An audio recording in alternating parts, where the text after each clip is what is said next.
Hey friends, welcome back to my channel. I'm super excited to sit down and finally film this video. I've been wanting to film this video for a while. I think it was like 5 or 6 months ago I filmed basically the part one of this, The Good and the Beautiful versus All About Reading. And in that video, if you haven't seen that one yet, I would suggest you watch that one first. Honestly, I really opened up both of the curriculum and showed how The Good and the Beautiful taught a concept versus how All About Reading taught the concept. But I have some more thoughts. We have like basically an entire school year almost under our belts at this point where I use both All About Reading and The Good and the Beautiful level 1. And so I feel like it's incomplete to just not continue on because I have some more thoughts about it. So that will be this video. I guess I will just jump right into it. I don't think I'm going to open either of the curriculum. Maybe I'll add some of that at the end. But I just want to share that my opinion has evolved a little bit. I wanted to watch that last video over again so I knew exactly what I had said in it, and then I forgot to do that. So hopefully I remember correctly what I said in that video.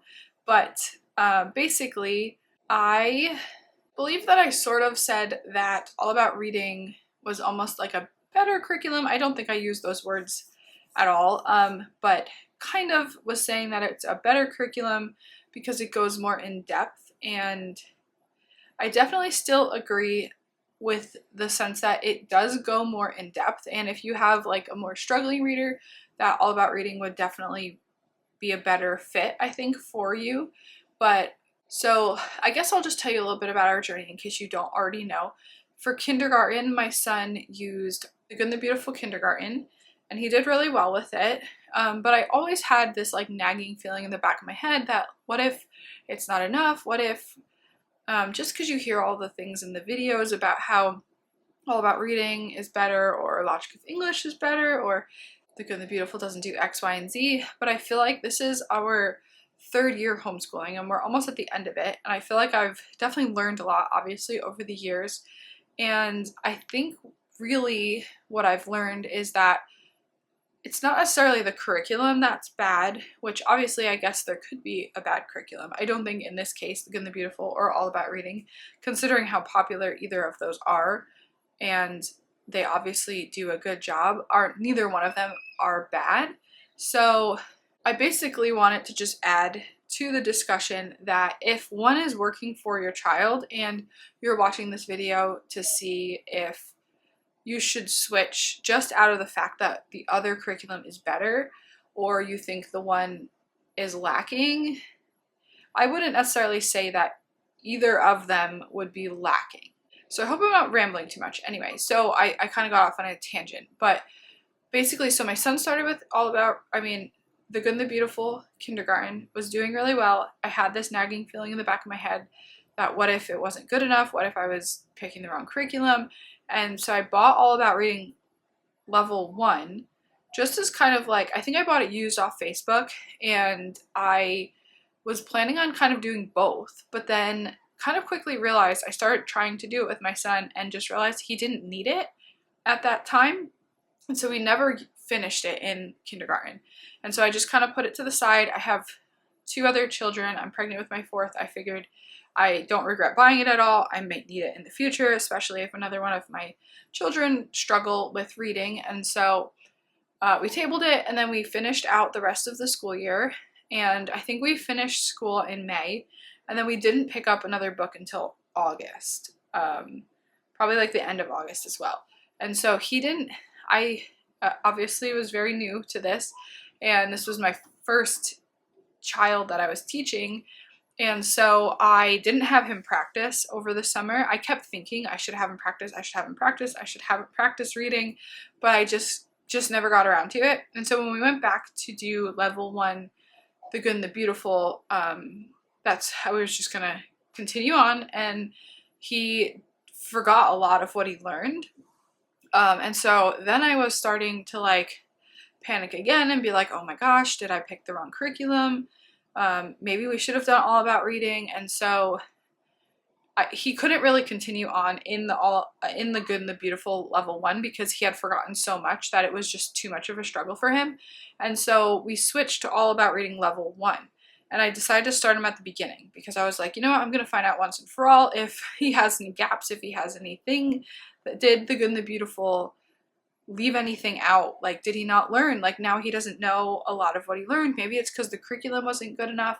And so we started at the beginning. We went through nearly the entire thing very quickly in like a month and a half because obviously he didn't forget everything that he learned in kindergarten, and a lot of it came back very quickly. It wasn't like he had to relearn it completely. He just was very rusty. And so as we were practicing, it came back much quicker. And so then I bought All About Reading level 2 because I was like, you know what, he's doing really well with this. I think I want to continue on. And then I started doing research on, okay, if I'm going to stick with All About Reading, I feel like I should add in grammar and writing. And I know a lot of people don't do that until the student is a bit more fluent in reading, but I just didn't like that. In our state, it is very relaxed, our homeschooling laws, but it says that they should have like an equivalent of what they would learn in public school. And so to me, that kind of meant like I should be teaching that stuff because he would be learning nouns and verbs and all of that kind of thing in public school. And so I decided, you know what, I'm going to add back in the Good and the Beautiful level 1 because it has all that stuff in there. And it's honestly a lot easier to teach the Good and the Beautiful than All About Reading, just strictly because I have a toddler while I'm doing this, and then I have my preschooler, and I'm trying to get them to like play together as I'm teaching my older son, and that doesn't always go well. And so I have to always be like taking things out and trying to like organize it and get it all ready for him. And I mean, I already had the activity sheets cut out and all that, but it just was a lot. Where the Good and the Beautiful is you just take out the book, you open it, and then you go through the lesson, and then you're done. And so I decided I'm going to add back in the Good and the Beautiful level 1.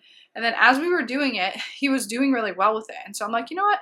I'm just going to keep him on this for a bit. Let's just keep working through this.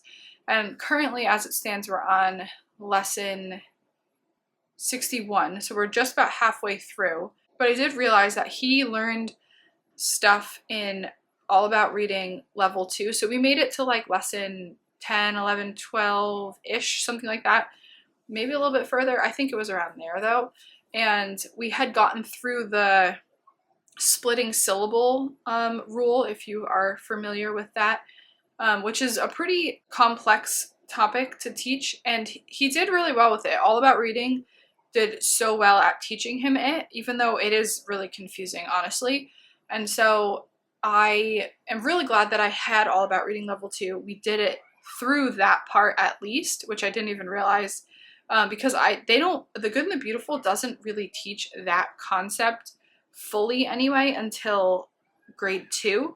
So I feel like he's kind of ahead in the Good and the Beautiful in some ways and behind, if that makes any sense, because he's already learned stuff from All About Reading 2 that he's going to learn in grade 2. So anyway, all of that to say, we've been working through the Good and the Beautiful level 1 now, and so I've got a pretty good comparison going in my head anyway of these two curriculums, and I'm trying to decide now, should I add back in the rest of All About Reading level 2, or is he good? Because what I realized, this is kind of like the add-on to the first part of the video that I made, is that I don't actually think that the Good and the Beautiful kindergarten was the problem. It was more so that I didn't have him practicing and he had regressed, which would have probably happened with any curriculum that he had done, most likely. And so basically that's what this video is. It's a bit more comprehensive because I have more knowledge. I've gone through All About Reading a lot more in depth. And so I think what I'm going to do is I'm going to flip through All About Reading level 2, and I'm going to pick and choose the lessons that I think are lacking a little bit in the Good and the Beautiful, like reading plural words that are sneaky E. So basically like silent E words that make the vowel long and then adding an S to it. Like, I don't think the Good and the Beautiful really goes in depth for how to read those words, and my son struggles a little bit with them, and All About Reading has a whole lesson on it. And so I think I'm just going to pick and choose the ones that I think would be good for him to go deeper in, because I do think All About Reading goes deeper in the sense that there's more practice. And it's a lot, the practice is more varied, which I find is helpful in some sense for sure. Because with The Good and the Beautiful, you have your booster cards, and I think this was one of my cons for The Good and the Beautiful in that last video, was that you have your booster cards and you have your booster books, but there's no real other way to practice these phonics rules. And so my son just kind of memorizes a lot of the words, and then he doesn't really have practice with them because he is just memorizing them. And so when he goes on, I'm thinking in kindergarten, I feel like I thought he was like learning them, and he was to some degree, but not as deep as I think he should have been. And so then if he found a different word that had that same phonics rule, but it wasn't one of the words that he had memorized, he was struggling to read it. And so having All About Reading, there's a lot more practice. There's so many activities, there's flashcards, there's the letter tiles, and then they have the readers, which I really, really like the readers. If you are on the fence about thinking your child needs a little bit more, but not like say the whole curriculum, I would recommend just buying the readers from All About Reading, whatever level you think that would be best, because the readers are much more challenging than The Good and the Beautiful. They can't memorize them, and there's so many different stories that really helps them practice those phonics rules without, like I said, memorizing it. Also, I said this in one of my other videos, but getting books from the library, I wasn't doing that last year either.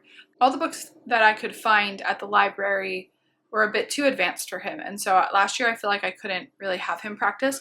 But this year I'm getting books from the library, and so that's helping because he's seeing different words, not just all of the same words, and he's learning. It's stretching him more because he is seeing different phonics rules that he hasn't yet learned that he's able to figure out sometimes, and so it's like a huge confidence boost, I think, for the both of us. So that is my plan going forward. I'm not 100% sure for second grade if I'm going to continue on with All About Reading until I finish it. I don't know that I would get the third level. You'll have to stay tuned to find out because I'm not sure.